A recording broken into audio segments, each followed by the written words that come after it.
রানীমা, একটা খুব দরকারি কথা আছে, তাই এত রাতে আপনার সাথে দেখা করতে এলাম। বলো গোপাল।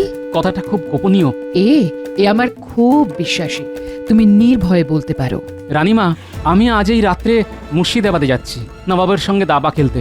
তুমি তো শুনেছি ভালো দাবা খেলো, তোমার তো ভয় নেই গোপাল? আপনার আশীর্বাদ নিয়ে যাচ্ছি রানীমা, আমার কোনো বিপদ হবে না, আমি জানি। মা, আপনাকে একটা কথা বলি, আমি দাবা খেলতে জানি। এই দাবা খেলা আমি শিখেছি আমার শ্বশুর মশাইয়ের কাছে। এটা কেউ জানে না, জানার কথাও না। কিন্তু এই বিষয়টা না জেনে আমাকে মহারাজের কাছে ছোট করার জন্য আমার পেছনে বটা ঘটাকে লাগিয়ে দিয়েছে মন্ত্রীমশাই। আর যখন বাড়ি ফিরছি তখন দেখি আমার পেছনে বটা আর ঘটা। আপনার হ্যাঁতে হ্যাঁ, নাতে না। সেটা অবশ্য ঠিকই বলেছ। তা গোপাল, তোমার কি মত? আমার মত মহারাজ, হ্যাঁ নাও। এ আবার কি কথা, ঘুরিয়ে পেঁচিয়ে কথা বলা? মহারাজ, খুব সোজা কথা। যদি আপনার কথাতে হ্যাঁ বললে আপনার এবং রাজ্যের উন্নতি হয়, তবে আপনার হ্যাঁতে অবশ্যই হ্যাঁ বলবো। কিন্তু আপনার অহিত হয় এমন কথায় আমি কখনোই আপনার হ্যাঁতে হ্যাঁ, নাতে না বলবো না মহারাজ, বরং উল্টোটাই বলবো।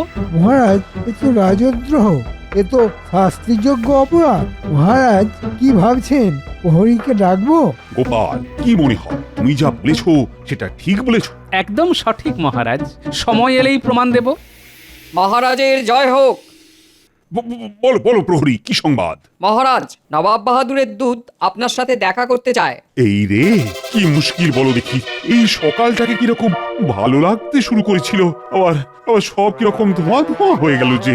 আগে থেকেই ভয় পেয়ে লাভ আছে মহারাজ, দুধকে আসতে দিন, কি বলে দেখি, তারপর তো ভালো মন্দের বিচার হবে। একটা সুযোগ এসেছে নবাবের কাছে যাবার। আসলে ওই নবাবের দুধ এলে কেমন বিপদের গন্ধ নাকে আসে। কি মন্ত্রী আসে না? আহা, কি সুগন্ধ! সুগন্ধ? কোথায়?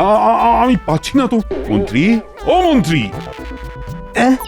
এই সুগন্ধটা কোথায় পেলে? মহারাজ, মন্ত্রীমশাই তো জেগে স্বপ্ন দেখছেন। স্বপ্নতে উনি কোনো গোলাপ বাগানে ভ্রমণ করছিলেন। কি ঠিক বলেছি? মন্ত্রী, আমি তোমার ব্যাপারটা পরে দেখছি, এখন দুধ কি বলে শুনি। কি বলো গোপাল? প্রহরী, যাও যাও যাও, দুধকে নিয়ে এসো। দেখি আবার নবাব কি বলে। চিঠিটা লিখেছে কোন ছলে? প্রণাম মহারাজ। বলো দুধ, কি সংবাদ? নবাব বাহাদুর ঠিক আছেন তো? নবাব বাহাদুর ভালো আছেন, উনি এই চিঠিটা পাঠিয়েছেন। মন্ত্রী, চিঠিটা পড়ো, শুনি নবাব বাহাদুর কি বলতে চেয়েছেন। মহারাজ কৃষ্ণচন্দ্র রায় এত দ্বারা জানানো যাইতেছে যে সত্তর কোন রাজ কর্মচারীকে আমার নিকট প্রেরণ করো।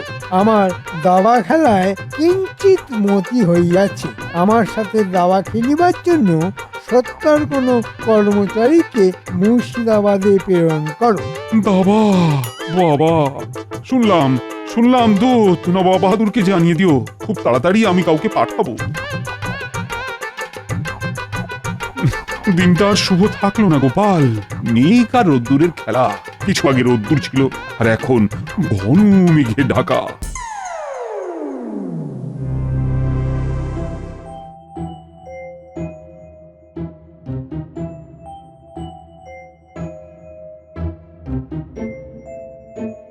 কি ভাবছেন মন্ত্রী মশাই? সুযোগ এসেছে, সুযোগটা আমাদের নিতে হবে। কিসের সুযোগ? গোপালকে সরাবার সুযোগ। কি করে? মহারাজকে বলবো যে গোপালকে মুর্শিদাবাদে পাঠানো, কারণ গোপাল ভালো দাবা খেলতে জানে। কিন্তু গোপাল যদি অস্বীকার করে, ও যদি বলে যে সে দাবা কোনো কালে খেলেনি, তখন? ওই বিষয়টাও আমার ভাবা আছে। নগরে গ্রামে সর্বত্র রটিয়ে দেব যে গোপাল দাবা খেলায় দারুণ পটু। জানো তো একটা প্রবাদ আছে। কি প্রবাদ? দশচক্রে ভগবান ভূত। ঠিক বুঝলাম না তো। 10 জন ব্যক্তি যদি একজন মানুষকে ভগবানকে দেখিয়ে বোঝায় যে ভগবান নয়, এ ভূত, তখন সেই লোকটি ভগবানকে ভূতই ভাববে। বুঝলে? এতক্ষণে বুঝলাম। তাহলে তাহলে আপনি কাজ শুরু করে দিন। আপনার ওই যে দুজন বিশ্বস্ত সাগরেদ আছে তাদের ঘটা ঘটার কথা বলছে তো? হ্যাঁ, ওদের কাছেই যাব। কালকের দিনটা দেখি। আবার নতুন করে কি রাখার আছে? আজই চলুন মন্ত্রীমশাই। তোর আর সইছে না? না, ঠিক আছে, তাই চলো।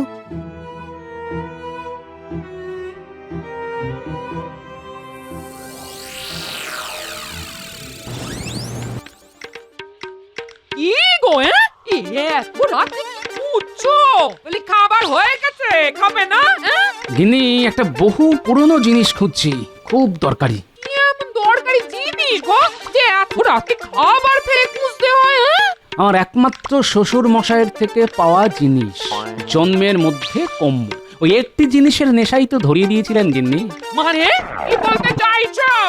আমার বাবা তোমাকে নেশা ধরিয়েছে? এই কিসের নেশা? আরে চড়ছো কেন গিন্নি? আমাকে হাতি, ঘোড়া, নৌকো দিয়েছে। খুব বড় লোক আমি। একটা সাদা ঘোড়া, একটা কালো ঘোড়া, একটা সাদা হাতি আর একটা কালো হাতি। ও মা গো, আমাকে এই এত বছর পর পাওনা গন্ডা নিয়ে খোঁটা দিচ্ছ? আমার বাবা গরিব, কোথা থেকে হাতি ঘোড়া দেবে? আর তুমি কি এমন রাজকুমার শুনি যে হাতি ঘোড়া নেবে? নিজে তো হড় হপাতে। ও বাবা গো, দেখো কোথায় তুমি আমার বিয়ে দিয়েছো গো। বিয়ের এত বছর পরেও আমাকে যৌতুক দিয়ে ঘোড়া দিচ্ছে। আচ্ছা আচ্ছা, তুমি কি আমাকে সাদা হাতি বললে? ছি, ছি, ছি। আরে কাঁদো কেন? শোনো শোনো, শান্ত হও, শান্ত হও। এই তো পেয়েছি। ও মা, এ তো দাবার ঘুঁটি। কবে যে তুমি বললে হাতি, ঘোড়া, নৌকো? আরে পাগলি, এই দেখো, এটা হলো গজ মানে হাতি, এটা হলো ঘোড়া, আর এই যে এটা হলো নৌকো। দুটো রং, একটা সাদা আর একটা কালো। হ্যাঁ গো, এই রাতে দাবা নিয়ে বসলে কেন? এই তোমার মাথাটা তো ঠিক আছে তো? কেন আমার মাথায় আবার কোথায় গোলমাল দেখলে? যেন যারা দাবা খেলা জানে তারা খুব বুদ্ধিমান হয়। যেমন আমার শ্বশুর মশাই, কি বুদ্ধিমান। বলছো? নিশ্চয়ই, নইলে এরকম একটা জিনিস আমার ঘরে চাপিয়ে দেয়। কি বললে? ঠিক বুঝলাম না, আরেকটু পরিষ্কার করে বলুন। বুঝিয়ে বলুন। তোরা তো এত মাথা মোটা ছিলিস না। আজ একটু ইচ্ছে করেই হয়েছি।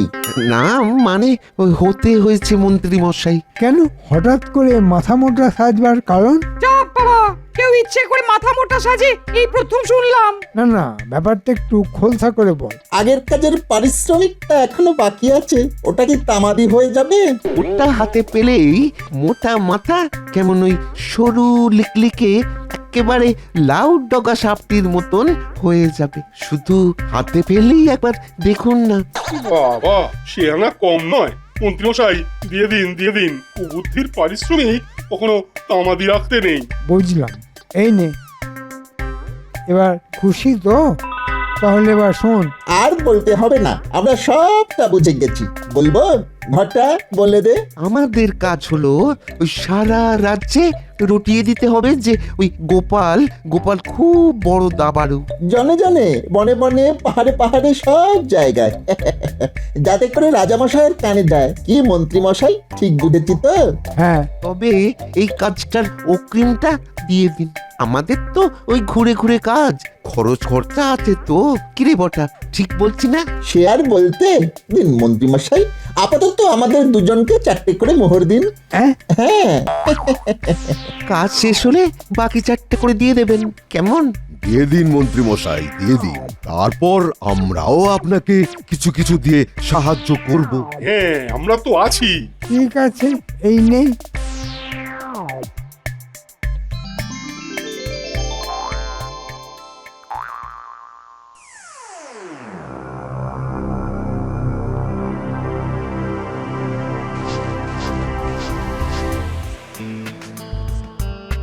মহারাজ, আপনাকে খুব চিন্তাগ্রস্ত দেখছি। কি ব্যাপার? কি আর বলি রানী, কি যে একটা উটকো আপদ এলো। বেশ ছিলাম বুঝলে। উটকো আপদ? সেটা আবার কি? আরে সকালবেলা নবাব বাহাদুর দূত এসে বলে গেল যে নবাব বাহাদুর নাকি চান দাবা খেলার জন্য আমার রাজসভা থেকে কাউকে পাঠাতে। কিন্তু আমার রাজসভায় তো কেউ নেই যে দাবা খেলাটা জানে।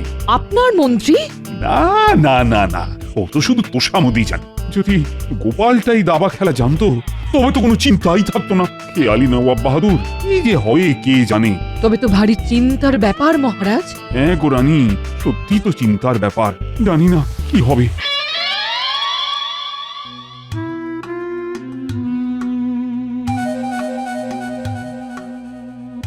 এই যে মন্ত্রী, তুমি কাল তো অনেকগুলো কথা বলেছি, তা আমার চিন্তা দূর করার বিষয়ে তুমি কি কিছু আলোকপাত করতে পারো? মহারাজ, আমি যদি দাবা খেলা জানতাম তবে তো কোনো চিন্তাই ছিল না। আমার সভায় তো এমন কেউ নেই যে দাবা খেলাটা জানি। আছে মহারাজ, একজন আছে যে সত্যি জানে দাবা খেলতে। তাকে অনেকে দাবা খেলতে দেখেছে। কে কে কে কে সে ব্যক্তি? আরে কে, শীঘ্র বলো। কেন মহারাজ, সে তো আপনার খুব প্রিয়। আরে প্রিয় তো আমার সবাই। আচ্ছা, মন্ত্রী মশাই ঠিক কি বলতে চাইছে? ইঙ্গিতটা তো আমার দিকেই মনে হয়। দেখা যাক। গোপাল মহারাজ, গোপাল দাবা খেলায় পটু এবং গোপালকে দাবা খেলতে অনেকেই দেখেছে। বুঝলাম, আমাকে ফাঁসাবার চেষ্টা। কিন্তু আমি যে সত্যি দাবা খেলতে পারি সেটা জানাবো না। মন্ত্রী না জেনে একটা সত্যি কথা বলে ফেলেছে, কিন্তু সত্যিটাকে সত্যি এখন বলবো না।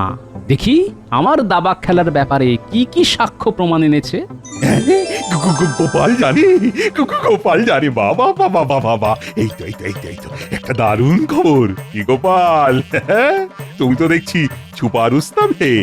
না, আমি যে অল্প বিস্তর দাবা খেলতে পারি সেটা জানানো যাবে না, বরং উল্টোটাই বলতে হবে। মহারাজ, মন্ত্রী মশাই মিথ্যে বলছেন। আমি দাবা খেলতে জানি না, বিশ্বাস করুন। কি গোপাল, কেন বাজে কথা বলছো? তোমাকে অনেকে দাবা খেলতে দেখেছে। কে কে দেখেছে একটু বলুন মন্ত্রী মশাই। আমি যথাসময়ে এর প্রমাণ দেব, কিন্তু তুমি এই সত্যটা লুকোলে কেন? নবাব বাহাদুরের কাছে যেতে হবে, দাবা খেলতে হবে, সেই ভয়ে। ছি ছি ছি ছি। আচ্ছা, এই ব্যাপার। হ্যাঁ, মহারাজের কাছে আমাকে ছোট দেখানো। তোমার তুনে আর কি কি বান আছে দেখি, তারপর তো আমার খেলা শুরু হবে। আমার সম্বন্ধে এই মিথ্যে কথাটা কে জানালো মন্ত্রী মশাই? মন্ত্রী, প্রমাণ পেশ করো। কেমন পেঁচে ফেলেছি, হ্যাঁ? মিথ্যে কথা বলে তোমাকে দশচক্রে ভগবান ভূত বানিয়ে দিলাম। হ্যাঁ মহারাজ, আমি এমন একজনকে নিয়ে আসছি যার সাথে গোপাল নিয়মিত দাবা খেলতে যায়। প্রহরী, প্রহরী। বাইরে বটকৃষ্ণ, ঘটেশ্বর বলে দুজন লোক দাঁড়িয়ে আছে, ওদের নিয়ে এসো। ও, বটকৃষ্ণ আর ঘটেশ্বর। তার মানে বটা আর ঘটা। মোল্লার দৌড় তো মসজিদ পর্যন্তই। গোপাল, তুমি আমার এত প্রিয়, তোমাকে আমি এত ভালোবাসি, সেই তুমি দাবা খেলতে জানো, সেই খবরটা আমাকে অন্যের কাছ থেকে জানতে হচ্ছে। মহারাজ, আমি বটকৃষ্ণ, আর এ আমার বন্ধু ঘটেশ্বর। গোপালকে আমরা দুজনেই খুব ভালোভাবে চিনি। গোপাল নিয়মিত আমাদের সাথে দাবা খেলতে আসতো। হ্যাঁ মহারাজ, আর গোপাল খুব ভালো দাবা খেলতে পারে। আমরা কোনোদিনই ওর কাছে জিততে পারিনি। গোপালের দাবার চাল ভয়াবহ। কখন যে হাতি দিয়ে মারবে, কখন যে ঘোড়া দিয়ে মারবে, সে আপনি ভাবতেই পারবেন না। সবাই না জেনেই আমাকে বিপদে ফেলতে চাইছে। ঠিক আছে, তোমাদের এই খেলায় আমি তালে তাল মেলাই। মহারাজ, এই একটা ষড়যন্ত্র। আমি এদের সাথে কোনোদিনও খেলিনি। গোপাল, ছি ছি ছি ছি, তোমার এত ভয়, এত ভয় নবাব বাহাদুরের সাথে খেলতে, তাই তুমি আমার সাথে মিথ্যে কথা বলার সাহস পাও? আমার আদেশ, আমার আদেশ, তোমাকে কালই যেতে হবে। মন্ত্রী, নবাব বাহাদুরকে খবর পাঠাও, আমার সভা থেকে গোপাল যাবে দাবা খেলায় অংশ নিতে। মন্ত্রীমশাই দাবার চালে গোপাল একেবারে উপকার। আহা শ্বশুর মশাই, আজ আপনার দেওয়া একটা উপহার যে আমার এত বড় উপকার করবে সেটা আমি ভাবতেও পারিনি। গোপাল, কি ভাবছো? তোমার সব ভাবনা শেষ। তুমি বরং মুর্শিদাবাদ যাবার জন্য প্রস্তুত হও। সম্মান নিয়ে ফিরে আসতে পারলে স্বাগত, তোমার রাজসভায় কাজ থাকবে। কিন্তু যদি তোমার জন্য আমার সম্মানহানি হয়, তাহলে কিন্তু তোমার কঠিন শাস্তি। মনে রেখো কিন্তু। জানি না কি উদ্দেশ্যে আমার সম্বন্ধে এতখানি মিথ্যে কথা বানিয়ে বানিয়ে বলল। আমার এই যাওয়াই শেষ যাওয়া সেটা বুঝতে পারছি মহারাজ। তবে একটা অনুরোধ, আমার অবলা স্ত্রী আর অবোধ নাতি নাতনিগুলোকে দেখবেন মহারাজ। আর সে নিয়ে তোমাকে ভাবতে হবে না, তুমি কালই যাবে। মহারাজ, শুনলাম নাকি গোপাল দাবা খেলায় বিশেষ পারদর্শী। হ্যাঁ রানী, তুমি ঠিকই শুনেছ। আর এত বড় মিথ্যেবাদী যে শুধু বলেই চলেছে, খেলতেই জানে না। কেউ বা কারা ওকে যেন ফাঁসাতে চাইছে। হতেও তো পারে। না না না না, গোপাল নবাব বাহাদুরের কাছে যাবে না বলেই নিজেকে আড়াল করেছে, আমার কাছে গোপন করেছে। আর মন্ত্রী না থাকলে তো আমি এ কথা জানতেই পারতাম না। কি জানি যদি আপনার কথা সত্যিও হয়, তবে একটা কথা বলতে পারি, গোপালের এই অস্বীকারের মধ্যেও কোনো শুভ জিনিস লুকিয়ে আছে। হ্যাঁ, তোমার এত বিশ্বাস? হ্যাঁ মহারাজ, আমার বিশ্বাসের আঁটটা একটু বেশি। হ্যাঁ, রগরটা দেখার জন্য আমাদের কাউকে যেতে হবে। ঠিক বলেছেন, গোপালের হেনস্থা চর্মচক্ষে না দেখলে কি আর ভালো লাগে? সবাই কি করে যাব? মহারাজ তো অনুমতি দেবেন না। রাজি করাবো। কিভাবে? কাল রাজপ্রাসাদেই দেখতে পাবে। খবর শুনেছেন মন্ত্রী মশাই? নতুন কোনো খবর আছে নাকি? আছে তো আছে, গোপাল রওনা দিচ্ছে একদম একা। এই যাওয়াটাই শেষ যাওয়া। আমরা যা শুনে এলাম। কি কি শুনলি একটু বল। আমরা তো গোপালের উপর নজর রাখতে গিয়ে ওর পিছু পিছু ওর বাড়ি অব্দি গেলাম। তারপর শুনি গোপালের গিন্নির গলার আওয়াজ। আমার সাথে এমন শত্রুতা করলো, হ্যাঁ? আমরা কার টাকা ধনে মই দিয়েছি, হ্যাঁ? মহারাজের আদেশ আমাকে মানতেই হবে। আর ফেরা বোধহয় হবে না গিন্নি, তুমি সাবধানে থেকো। কি বুঝছিস ঘটা? অবশেষে গোপালের প্রস্থান, কৃষ্ণনগর থেকে চিরতরে প্রস্থান। চল মন্ত্রী মশাইকে খবরটা দিয়ে আসি। ভালো খবর শুনে যদি কিছু পাই তাহলে তো ভালোই হয়। নিজের কানে যেই না শোনা। আপনাকে খবরটা দেওয়ার জন্য চলে এলাম। মন্ত্রীমশাই, ও মন্ত্রীমশাই, বাঁ হাতটা বড় চুলকাচ্ছে। ওটা নতুন কি? ও তো আমাকে দেখলেই চুলকায়। মলমটা লাগিয়ে দিন, তাহলে আর চুলকবেন না। তোরা পারিস বট, আমাকে দেখলেই তোদের হাত চুলকোয় নাকি? হ্যাঁ, এই নে তোদের শুভ সংবাদের জন্য উপহার, 2টো করে মোহর। এবার কৃষ্ণনগর থেকে আপদরা বিদায় নেবে।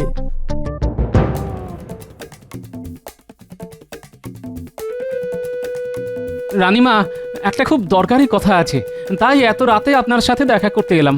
বলো গোপাল। কথাটা খুব গোপনীয়। এ আমার খুব বিশ্বাসী, তুমি নির্ভয়ে বলতে পারো। রানীমা, আমি আজ এই রাত্রে মুর্শিদাবাদে যাচ্ছি নবাবের সঙ্গে দাবা খেলতে। তুমি তো শুনেছি ভালো দাবা খেলো, তোমার তো ভয় নেই গোপাল? আপনার আশীর্বাদ নিয়ে যাচ্ছি রানীমা, আমার কোনো বিপদ হবে না, আমি জানি। মা, আপনাকে একটা কথা বলি, আমি দাবা খেলতে জানি। এই দাবা খেলা আমি শিখেছি আমার শ্বশুর মশাইয়ের কাছে।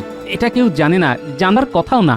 কিন্তু এই বিষয়টা না জেনে আমাকে মহারাজের কাছে ছোট করার জন্য আমার পেছনে বটা ঘটাকে লাগিয়ে দিয়েছে মন্ত্রীমশাই। আর যখন বাড়ি ফিরছি তখন দেখি আমার পেছনে বটা আর ঘটা।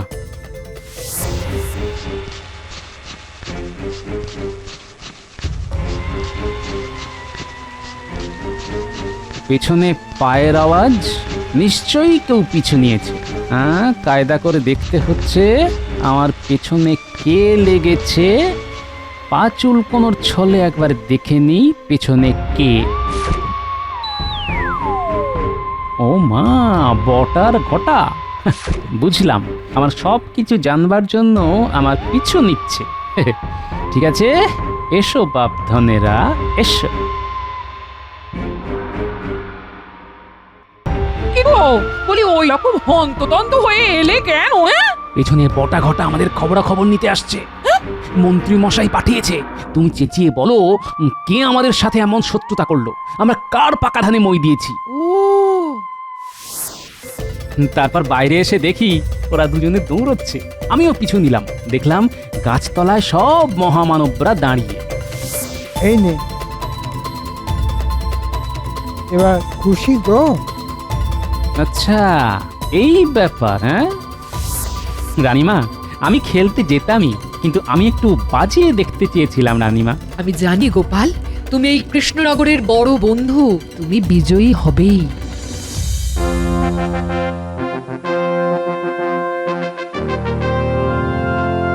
কি বললাম, মহারাজ অনুমতি দেবেন। কি দিল তো? দেখো, সবাই মজা করে গোপালের হার দেখো। বেইজ্জত হয়ে যাবে। এখন গোপালের অবস্থা ঠিক কি রকম হবে জানেন মন্ত্রী মশাই? পলায়তি সজীবতি। শুরু হচ্ছে দাবা খেলা। নবাব বনাম গোপাল। নবাবকে হারাতে পারলে পুরস্কার, আর না হারাতে পারলে পাবে প্রবল তিরস্কার। গোপাল প্রস্তুত তো? তোমার অনেক কথা শুনেছি, তুমি নাকি কৃষ্ণনগরের সেরা দাবারু।